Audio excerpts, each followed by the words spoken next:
Tarantula is feisty. She's extremely smart. She's extremely good with technology.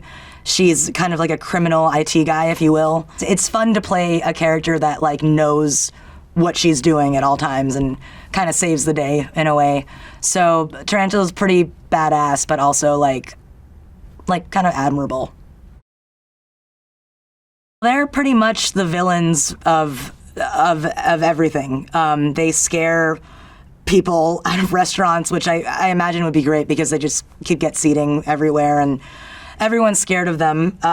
They steal almost for the kind of just the joy of stealing, which is ironic because I think as a group of friends, they actually do quite like each other. And in a way, because they're so outcasted by the world, I think that they just kind of really relish in like who they are. And yeah, I guess their role in this is that they're just constantly trying to one up, constantly trying to pull off that next big heist, constantly trying to undermine people in power, and are most of the time successful at doing that. I really like the way that the movie plays with the aspects of good and bad. I think those are two terms often in our own world, in our own society, that we see misconstrued all the time. We see people that look bad but aren't bad, and people that look good but aren't good. I feel like it has like these very human elements, and I really like. I think that even though like they kind of detest being nice or being kind and sharing, I think they do have a family together. So that in itself proves that they're not all that bad.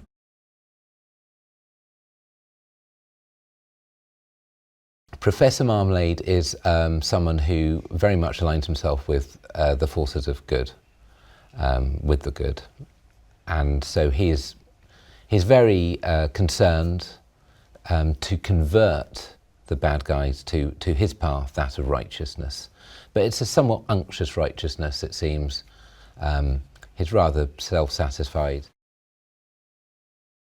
Mr. Wolf does experience a wag of the tail after an act of altruism. It's surprising because he thought he was rotten to the core, like a really terrible apple. But he finds that he's not, that he does have goodness within him. And so he ends up following that impulse in a certain way. He discovers that he likes to feel like he's been helpful and that there's a certain good feeling about helping others.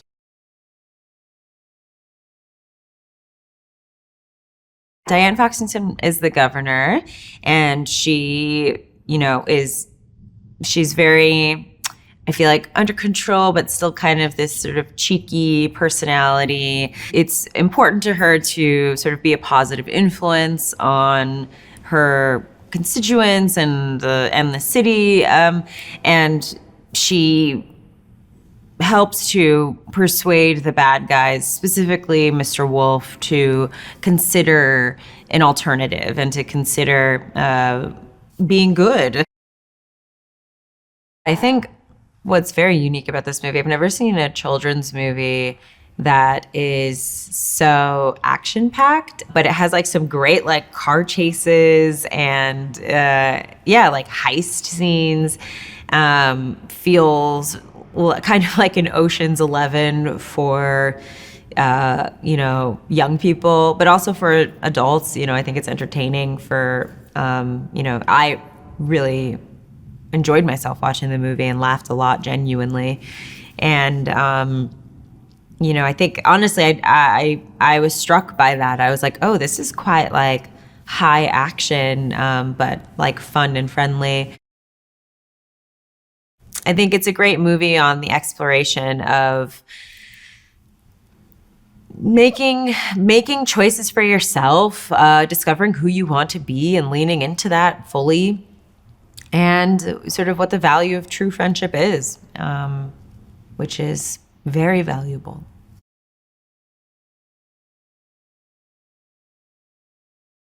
Oh, they're horrible at trying to be good. They have no concept of what it means to, be considerate or a good person, which brings in a lot of the humor. Shark is the cool, fun-loving one. He's cool and fun-loving, but don't piss him off. Everybody's terrified of him.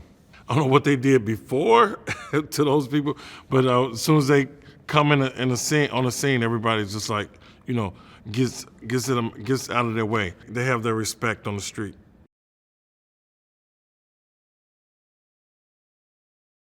I like in general playing no-nonsense characters that, especially women, who know what they want and go after it with a fierce passion. And I think this police chief does that very well. She's not always successful, which I also like. I like being a bit of a fool. So I was attracted to that in the character.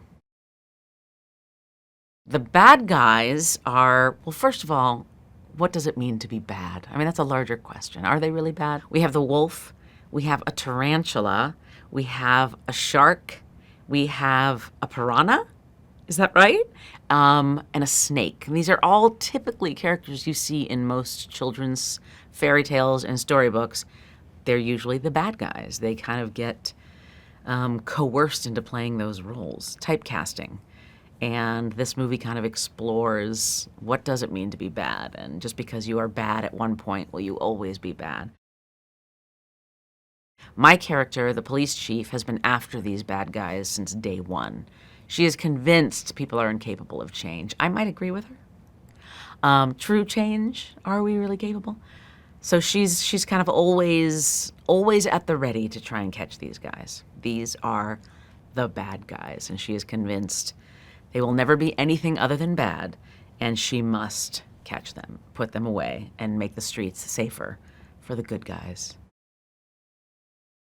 I think what audiences can expect when they see bad guys in that theater is the unexpected. I think this movie's visually so different and tonally different that it does not feel like your typical animated film. It's a fast, rapid ride, and it feels like a roller coaster.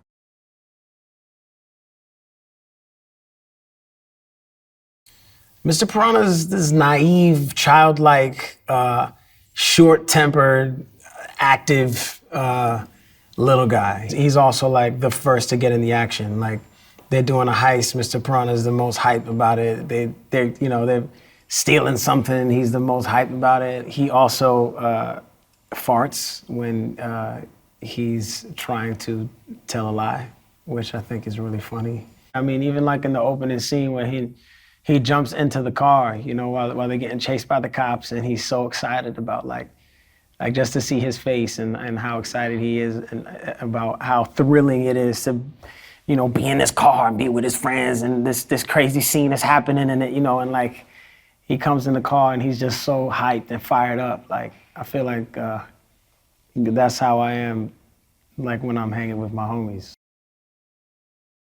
Pierre and Dan were like, we have an idea. Before I started my recording session, we have an idea, and I was like, oh yeah, what? That we think Piranha should sing a song in this gallery scene. I think it'll be epic. I was like, all right, cool, okay, dope. And I cut a demo, and they were like, yo, no, like, I think this is gonna work. And then they set some sketches to the demo and showed what it could potentially look like, and it was starting to look like insane. And finally, they're like, all right, let's just do it. And I cut the record and made it in the movie. I think the wagging the tails is that feeling inside of you when you like do something that feels right. It's almost like Wolf, his tail was wagging because he's just like, wow, I feel like somebody sees me. And this is a crew that probably feels like no one sees them, which is why they're like, we're just gonna keep, like, we don't need to be good. People don't see us anyway, they don't care. And finally, like, he has this moment of feeling seen in a way that he probably never has felt before. And I think that sparks this moment of like, I kind of want to explore this and see what this actually could be or what this is.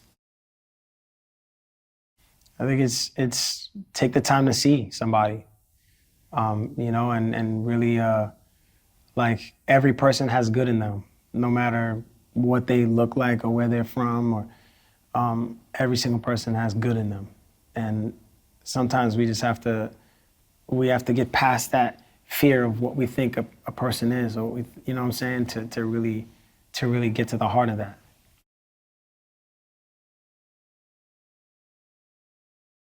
I first read the books, the first few books in this series, and saw what The Bad Guys was all about, and it was such an entertaining read. And then reading Eitan's script, I felt like he had a great translation of what Aaron wrote in the books.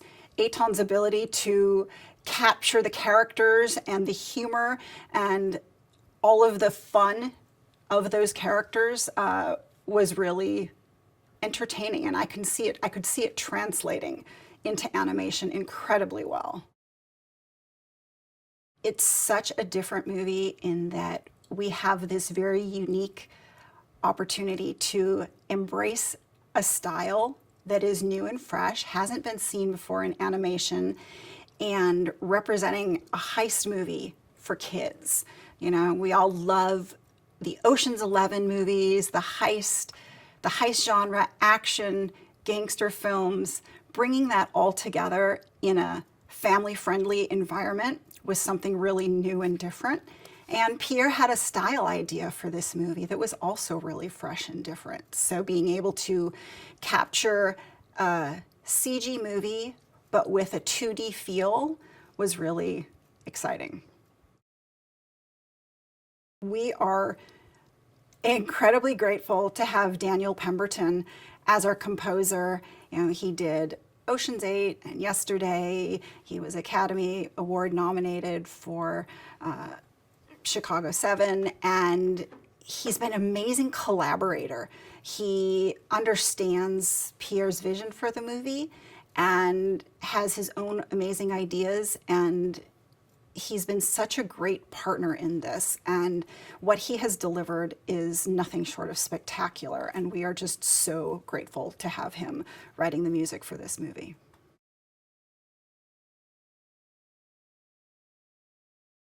He's a cranky snake. I think he's mildly insecure, but very loyal, you know, kind of hot-headed, and you know, very committed to being awful, but endearing. I think I wouldn't say he has a good heart, but he's you know, vulnerable enough to be kind of charming in his way, I think. He's got a lot of special skills. He can make himself a rope. He can eat things seemingly of any size. The ironic thing about Snake is he's a safecracker, and he's got no hands.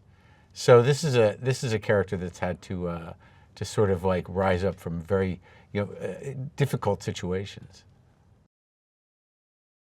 It's a wolf, a snake, a piranha, spider. You know, it's a shark. I mean, these are, you know, historically scary animals. So there's a lot of judgment, and I think that over time these characters sort of surrendered to the most menacing judgment of them, and they just live it. I mean, it's a kind of a turn on that sort of appearances and, you know, how we assume people or animals are because of our own fear. I think Shark is kind of a doofus, and I think that, you know, Snake is kind of a weaselly, kind of like smarty pants. So like Shark is really the great foil for Snake to bully because he's just a big dumb shark. And he doesn't ever seem to quite be onto it, and he's sort of a kind of glutton for punishment. So how is that not going to be a relationship that lasts until somebody, you know, wakes up?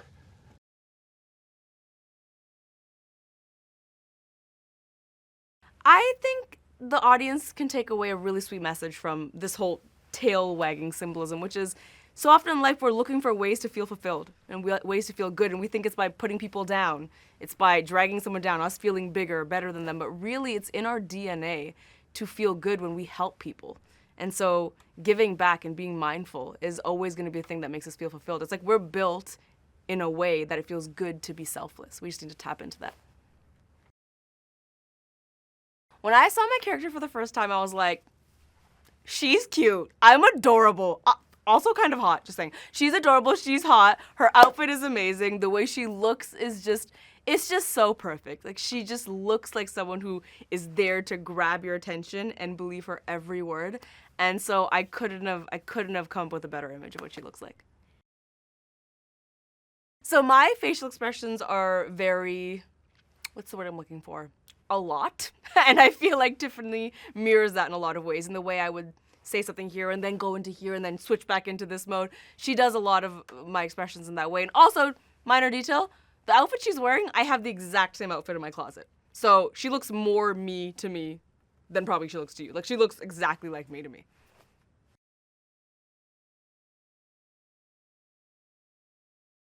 So the first time I saw the book and the cover of the first book from Aaron Blaby, the bad guys, it was just an absolute, mind blower. I saw in this cover a whole world of, Quentin Tarantino, especially Reservoir Dogs. I saw a little bit of The Usual Suspects as well. And for me, it was immediately a click. So went straight to the drawing board, immediately did a quick sketch of those characters to impregnate myself of the idea of these characters. But mostly, what I saw was a giant, enormous idea. The idea of these 5 legendary animals that we all are scared of. And these guys decide to go good. The idea of using the villains of every story and just get them to turn into good guys. But yet we could treat this as a heist movie, in the fashion of Soderbergh and Guy Ritchie, and again Tarantino, and then really just build a whole world around this, because it never had been done before in animation. It's so exciting to direct a film like this, just because you have so much opportunity to explore a whole world. First of all, it's a big homage to Los Angeles. The whole background of this film is set in LA, a city that we love, that I love, and it's really an homage to the lighting and the skyline of this city, the messiness of this place, and yet the incredible graphic quality of it. It's also so exciting to be doing a film in that genre. The movie is obviously very inspired by the heist genre type of movies. We started with that reference to Tarantino and decided just, what if we made a Tarantino movie for children? Obviously, you can't really do that. It's too very, very much adult. So we shifted a little bit, and there's still tons of homage to Tarantino's work, but we shifted a little bit more towards, Ocean 11 and Soderbergh and Guy Ritchie and these kind of influences. But really the point was to use those cool influences and just infuse that in the tone of the film. We tend to be so judgmental so very quickly of how somebody looks or how somebody was raised. And this is why, they've been stereotypes their whole life. We made story about the big bad wolf and films about the great white sharks. And we have, phobias of spiders and snakes. But they are not necessarily true. Those animals are barely dangerous. They're not dangerous. They are beautiful animals. And so they face that kind of stereotyping. I think it's a metaphor for much more stereotyping that we all face as humans. But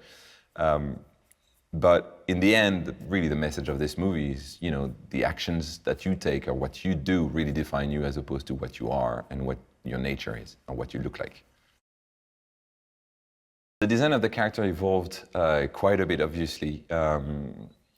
We started by trying to be a little closer to what Aaron had drawn, but at the same time I also wanted to make it my own universe, and bringing my own influences to it, and which are very much, a French sense of design and graphism, and also, but influenced by a lot of the anime style. I really was inspired by the Miyazaki and Sherlock Hound and the Cowboy Bebop style for Mr. Wolf. And like from there, you can kind of gradually figuring out the rest of the cast. It was a combination of so many things, my own influences, the animation style that I wanted to get, the inspiration from the books themselves, and aging it up and making it really modern,